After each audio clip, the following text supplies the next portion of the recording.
Hello, ഇന്ന് നമുക്ക് വളരെ ടേസ്റ്റി ആയിട്ടുള്ള ഒരു കൂന്തൽ നിറച്ചതിൻ്റെ റെസിപ്പി നോക്കാം. അപ്പോൾ അതേ പാൻ ചൂടായി വരുന്ന സമയത്ത് അതിലേക്ക് കോക്കനട്ട് ഓയിൽ ചേർത്ത് കൊടുക്കുക. ഓയിൽ നന്നായിട്ട് ചൂടായി വരുന്ന സമയത്ത് ഒനിയൻ ഇട്ടൊന്ന് വഴറ്റിയെടുക്കുക. ഒനിയൻ അല്പം ഉപ്പും ചേർത്തിട്ട് വഴറ്റുകയാണെങ്കിൽ പെട്ടെന്ന് വഴന്ന് കിട്ടും.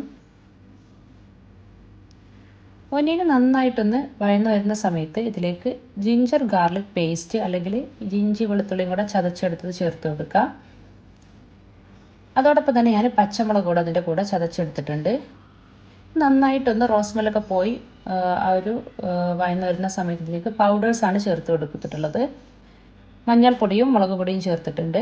എന്നിട്ട് ഇതേ കൂന്തളിന്ന് മാറ്റി വെച്ചിട്ടുള്ള കുറച്ച് പാർട്സുകൾ ഉണ്ടായിരുന്നു, അത് ഇതിലോട്ട് ചേർത്ത് കൊടുത്തിട്ടുണ്ട്. പാർട്സ് എന്ന് വെച്ചാൽ അതിൻ്റെ തലയുടെ ഭാഗവും ഒക്കെ ആയിട്ടുള്ള പാർട്സാണ്. പിന്നെ അതേ കുറച്ച് കറിവേപ്പില അരിഞ്ഞതും കൂടെ ചേർത്തിട്ടുണ്ട്. നന്നായിട്ടൊന്ന് വഴറ്റിയെടുത്ത ശേഷം ഇതിലേക്ക് ഒരു തേങ്ങ ഒതുക്കിയതാണ് ചേർത്തിട്ടുള്ളത്. കുറച്ച് തേങ്ങയും ജീരകവും ഒതുക്കിയെടുത്തിട്ടുള്ളതാണ്. ഇൻഗ്രീഡിയൻസും കാര്യങ്ങളൊക്കെ അതേ ഫസ്റ്റ് കമൻറ്റിലും അതുപോലെ തന്നെ ഡിസ്ക്രിപ്ഷനിലും കൊടുത്തിട്ടുണ്ട്. അപ്പോൾ അത് നോക്കിയിട്ട് എല്ലാ ഇൻഗ്രീഡിയൻസും ഒന്ന് റെഡിയാക്കുക. അപ്പോൾ അത് ഇതുപോലെ ഒന്ന് ലോ ഫ്ലെയിമിൽ വെച്ചിട്ട് ഒന്ന് അടച്ച് വെച്ച് ഒരു 5 മിനിറ്റ് കഴിയുമ്പോഴേക്കും അതൊന്ന് കുക്കായി കിട്ടും.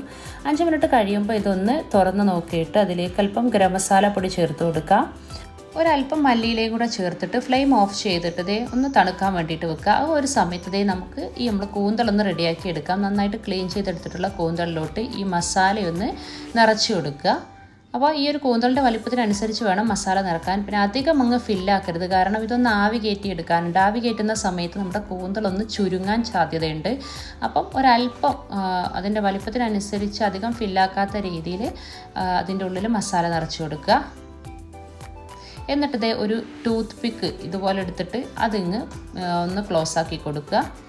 അങ്ങനെ എല്ലാ കൂന്തലും മസാല നിറച്ചെടുത്തിട്ടുണ്ട്. ഇനി ഇതിനൊന്ന് സ്റ്റീം ചെയ്തെടുക്കണം. ഒരു 5 മിനിറ്റ് നേരം ഒന്ന് സ്റ്റീം ചെയ്തെടുക്കുക. ഈ ഒരു സമയം കൊണ്ട് നമുക്ക് അവസാനത്തെ സ്റ്റെപ്പായിട്ടുള്ള ഒരു മസാല റെഡിയാക്കാനുണ്ട്. പാൻ ഒന്ന് ചൂടായി വരുന്ന സമയത്ത് അതിലേക്ക് കോക്കനട്ട് ഓയിൽ ചേർത്ത് കൊടുക്കുക.